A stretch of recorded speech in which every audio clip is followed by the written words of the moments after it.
Hello, welcome to the Yarn and Yarns YouTube channel. My name is Angela and all of the places you can find me should be linked in the description box just below this video. Welcome, how are you today? I've just got back from a lovely weekend away in the Cotswolds, which is a beautiful part of the UK. James and I went away for a couple of days with some friends. I don't know about you, if you're lucky enough to have a little break away from your normal routine, whatever that may be. It's a little bit tricky getting back into the swing of things, isn't it? So I'm easing myself in today and I thought I'd hop on and chat to everyone. So not my normal weekly chatter about what I've been making, but instead I thought I'd pick a topic from the 100th vlog suggestions. So if you are new here, just as a little recap, back on my 100th episode I asked people for suggestions as to what they would like to see. I just started doing these Yarn and Yarns extra videos and I had loads of brilliant suggestions. I think it's probably going to take me at least a year if not more to work through everyone's suggestions, but one of the topics that came up a few times was that people wanted to know a little bit more about me, about my knitting history and how I came to own the shop. So as you can see, I am sat here recording in my bricks and mortar yarn shop. I have a tiny little shop, it's my own business, and I started running the shop about almost 3 years ago now. So yeah, there was sort of like variations on a theme around that, so I thought I'd sit and chat to you about that today. My shop, for anyone who's new, is based in Penarth, which is in South Wales, just outside of Cardiff in the UK, and it's called Yarn and Yarns, the same name as the channel. I'm sat working away on a brand new sock project. I didn't have any easy knitting because I didn't want to just sit here and chat about myself, because it's always a little bit awkward talking about yourself, or at least I find it is. You might find that surprising because I sit here and waffle on every week and I do share little bits and pieces of myself, but that's in the context of my making. So yeah, I thought, I don't know what I'm going to say, how I'm going to say it. Am I just going to feel really awkward? So I figured if I'm sat knitting away, then I'm in my little happy place. Knitting is my comfort, and so hopefully that would help make things a little bit easier for me. So yeah, we'll see. I've got the teeny tiny starts of a new sock. This is going to be a gift for James's dad, probably for next Christmas. The projects that I have in the shop with me today require me to think about them or look at them a bit more than I wanted to as I sat and recorded this, so there was nothing else for it. I had to cast on something new. So yeah, anyway, let's dive in, shall we? If you've got any questions, anything that I don't cover, I'm not really sure, I don't have a plan. I'm just going to sit and talk for a while and knit and see where we go. But yeah, if there's any questions, anything that I miss, anything you want to know more about, then please do just pop a comment below the video. So I guess I start with my knitting history. So I was taught to knit when I was quite small. I'm not entirely sure what age I was exactly. It's one of those things where I can't remember never not being able to knit, if that makes sense. I know, and I have distinct memories of sitting with both my mum and my gran, both of whom are no longer with me. And when I say my gran, I mean my mum's mum, sitting and them helping me to knit. So I was taught between them two, and I guess I was probably somewhere around 9 or 10. Maybe earlier, but like I say, memory on that is a bit foggy, and sadly neither of them are still with me to be able to pick their brains and ask them.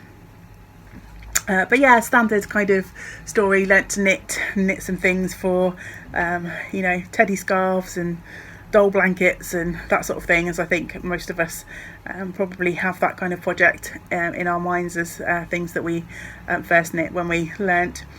If we learnt when we were younger, that is. So I also distinctly remember knitting, and if you're a UK knitter of a certain age, I'm sure you will know very well Jean Greenhouse designs. She's very famous for making really cute toy patterns here in the UK, and I made some of her clowns, and I remember my mum making some of those. I never really embarks on anything big.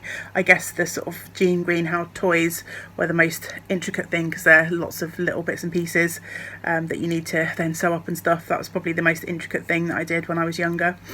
Never had a go at garments or anything like that. I left knitting then for quite a while in my teenage years and moved through some other crafts. So I did a bit of paper crafting, some cross stitch, some embroidery. I did some quilting for a long time, and I came back to knitting, I guess. I think I joined Ravelry in 2009, and I was just getting back into knitting in a big way then. I'd recently split up from my ex-partner, and I moved into this teeny tiny little flat, which was a living room, a bedroom, kitchen and bathroom, just hardly any space at all really. And I wasn't able to keep my sewing machine set up, so I was an avid sort of quilter, patchworker at that point, but I wasn't able to keep my sewing machine set up all the time because of space issues. So I went to a local craft shop in the town where I lived at the time and picked up a ball of wool and some knitting needles, and didn't really look back since then. Knitting was much more portable, took up much more space. I didn't have to have that sewing machine set up all the time, and yeah, haven't really looked back since then. Not long after that, a friend of mine, Sue, taught me the basics of crochet, and I have a really wonky set of little granny squares to show for that first lesson that I had with Sue. Yes, I guess at this point I have probably been knitting for around about 30 years and crocheting for around about 10, I suppose, maybe slightly less. As you may know, if you followed the channel for a little while, we moved to Wales coming up for 4 years ago, and about 6 months after I moved, I had the opportunity to take on the local yarn shop. So yeah, I think for the last definitely 8 to 10 years, you will rarely have seen me without my needles, crochet hook, drop spindle in hand.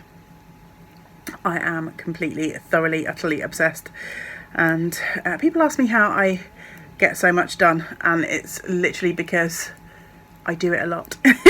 There's no secret. I live at home with my partner James and our cat Newt. We have no children, so it's just the two of us to look after, and so yeah, I get to indulge, well, we both get to indulge in our hobbies quite a lot. We can be fairly selfish with our time, and as that saying goes, if I'm sitting, I'm knitting, which is very true. Sometimes I'm even standing and knitting. If I have an easy project on the go, you'll often see me stood in the kitchen waiting for the kettle to boil, knitting a row or two on a pair of socks. I literally just grab every opportunity that I can to work on my current projects. So yeah, I guess that's probably it for my knitting history. Nothing really very exciting. I guess it's the path that a lot of us take. We learn when we're younger, if we're lucky enough to have relatives who have the skill. And yeah, I think I hear a lot of people say that they fall away from it for a little while for various reasons, and then come back to it with a passion. So yeah, my story is not really that much different to a lot of people out there, I'm sure. But yeah, I'd love to know how you came to be a knitter or a crocheter. Maybe you do both. Please let me know in the comments below. One of my favourite things about this channel is chatting with everyone out there and being able to interact with you all. And the easiest way to do that is by leaving a comment, and I always try to reply if I can. I guess the next thing to chat about is how I came to live in Wales and how I came to be a yarn shop owner. So the first question is fairly straightforward to answer. We've been living in Wales for, as I say, coming up to 4 years, and we moved here to be closer to James's work. So James had been working for a company in Cardiff for about a year before we moved here, and he was able to work from home a few days a week, and then he was commuting by train into Cardiff from where we were previously living in Wiltshire in England. So he would commute in a few times a week, and the company that I worked for had a restructure, and I was able to take voluntary redundancy. So we decided that we would make the move and come here closer to James's job, so we didn't have that hour and a half commute each way. And we love living here. It's lovely. The house that we were able to buy has felt like home since the day we moved in, so we were really lucky in that regard. And I didn't really know many people here, but I think through having the shop in particular, I've been able to meet lots of really, really wonderful people, and I really feel like part of the local community, which is really nice, and I'm thankful for that, because I know that not everyone has that experience when they move to a new area. So yeah, it's quite a straightforward story of how we moved here. So yeah, when we moved here, I was unemployed. I spent most of my career, my working life, in social housing. So here in the UK, we have something called social housing, which is basically either a local authority or a local housing association provides low-cost homes for rent for people who need that option. And I have to say, the last few years of my career in that field I really didn't enjoy. It's not a job that you can leave in the office. You're dealing with people's lives, and it's quite hard going emotionally and mentally, and I was pretty burnt out. Towards the end, I was a senior housing officer, so I used to deal with quite intense cases involving people often who had mental health issues or addictions. Sometimes people were either suffering from or perpetrating antisocial behaviour, which was always pretty difficult situations to deal with. So quite a tough job in terms of mental health and mental well-being. So when we first moved to Wales, I took a temporary contract working in that industry because I wasn't sure whether I had fallen out of love with that field of work, or whether it was just that I'd worked for the same company for such a long time that I'd kind of fallen out of love with that company. But a sort of temporary posting to a housing association here in Wales really kind of solidified for me that I didn't want to work in that field anymore. I'd done close to 15 years, and I think my mental health had been stretched to the limit, and it was time to do something else. So I was able to take another temporary contract with a local voluntary service. So that was really nice. I got to work in something that I enjoyed, so helping people and dealing with people. But my contract was to do with them helping people into volunteering, to help them upskill their CVs, and with a view to hopefully securing full-time employment at some point in the future, whenever they were ready or had the skills that they needed. But that was just a temporary project. So as that came to an end, I had been coming here to the shop as a customer. So one of the things that I really wanted to do when I moved here was kind of join in and hopefully meet people. And when I found out there was a local yarn shop, I came straight round pretty much the day after we moved in to find out if there was any groups I could join. So I started coming along to a class that was being held on a Thursday evening. And through that class I got to find out that the lady that owned the shop was looking to retire. And so I jokingly said to James, oh, I could run that shop. And he said, yeah, you probably could. You should look into that. So I did, and the rest is history. And there have been plenty of ups and downs. It was a steep learning curve, but I've loved every minute of being here. I never set out to be a yarn shop owner. It just kind of happened accidentally. And yeah, I've loved every minute. If you've followed along with the channel for a while, you'll know the future of Yarn and Yarns is a little bit uncertain at the moment. The building that my shop is in, I rent the shop part of the building and it's up for sale. So the future is somewhat unknown at the moment still, and it has been the same for the last year and a bit. So yeah, who knows what's going to happen, but whatever does happen, I will be very grateful. If we have to come to an end, I'll be very grateful for the time that an opportunity that I've had to run this little business. So yeah, I think that's really everything that I wanted to chat about.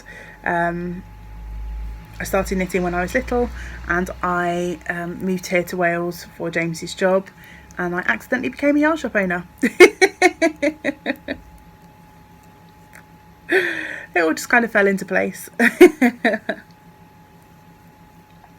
So yeah, I hope that kind of satisfies the curiosity of those who asked to know about those things. If there's anything you'd like to know more about, either me or the shop or anything really, please do leave your comments and questions below. I'd love to hear from you. But I think I'll call it a day there, and hopefully I shall see you again soon. I am hoping to come back later this week to share some more lovely things that I've been sent for the Yarn and Yarns community window display. And then next Monday I shall sit down and catch you up with everything that I've been working on for the last couple of weeks. So until then, I hope that you get to do some of the things that you enjoy, and great big woolly hugs to you all. Bye for now.